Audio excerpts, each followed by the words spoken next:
The clear message here for, I think, all of the public is that we have a situation. The province has declared an emergency. We do want to make sure that we are paying attention to the simple things that every citizen has a responsibility to do.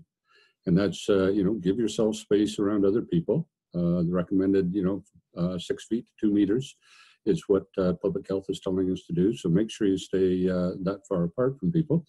That doesn't mean don't look at them, don't speak to them or anything like that. We want the social contact to continue.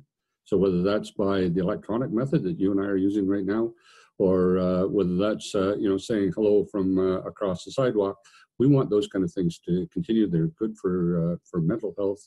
We want people to get out and walk around and enjoy the beautiful spring weather.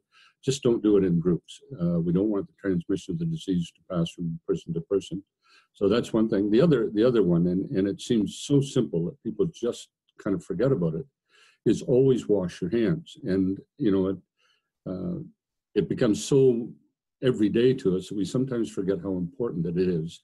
Just to take, that 20 seconds, use soap and water and wash your hands very well. In addition to that, there's a lot of talk in the last little while about sanitizers and disinfectants and all that.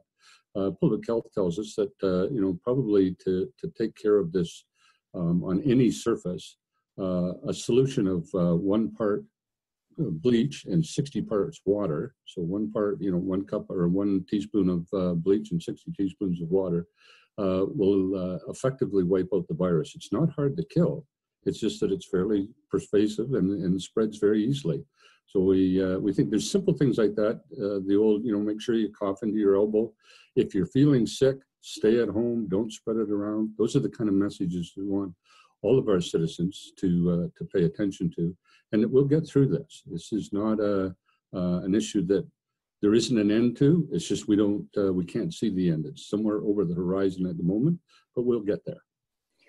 And maybe you could speak to the issue of local government continuing. How is Southwest Oxford holding its meetings, or are you holding meetings? Okay, so the first thing we're going to do is next Tuesday we'll pass a procedural bylaw that allows us to have electronic meetings. We've always had for the last few years, had a bylaw that said up to 1 person can attend electronically up to 4 meetings a year. We're going to expand that. It has worked exceptionally well.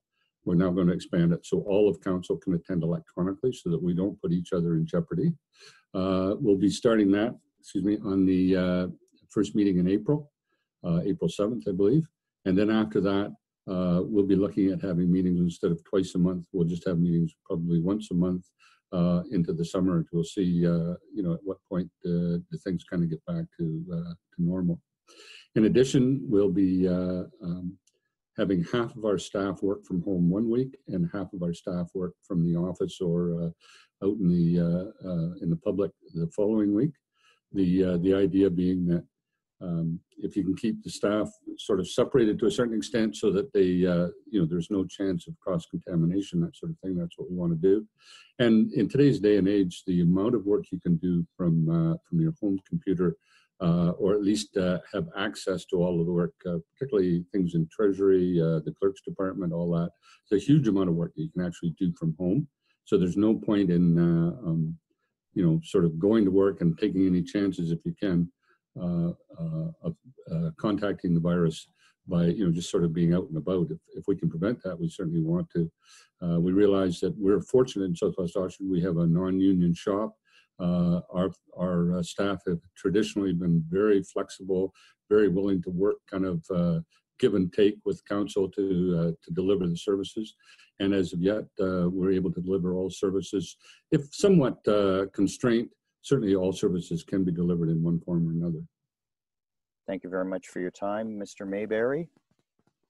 Well, I would again, John, thank you, and also encourage people that, despite the fact that there are going to be some business and family, like sort of personal issues as we go forward over the next few months, weeks to months, whatever it will be, to know that council will be thinking about those. They'll be deciding what is the best option for helping people in the future, and in cooperation with the county, in cooperation with the province and the federal government, to make sure that we get through this crisis in a fashion that is acceptable to everybody. The old, adversity builds strength. This is certainly a time of adversity, and it will, and I think it already has shown us that there's great strength within the community. We know how to work together. We're meeting every morning. The county and the townships and towns are meeting every morning via virtual meeting. And as well, every morning we have a meeting with public health so that we're right on top of everything that's happening, within 24 hours, sort of. We're all looking to each other for advice and suggestions. So I think it's working very well, despite the fact that we feel somewhat curtailed in our ability to go out and mingle in the community.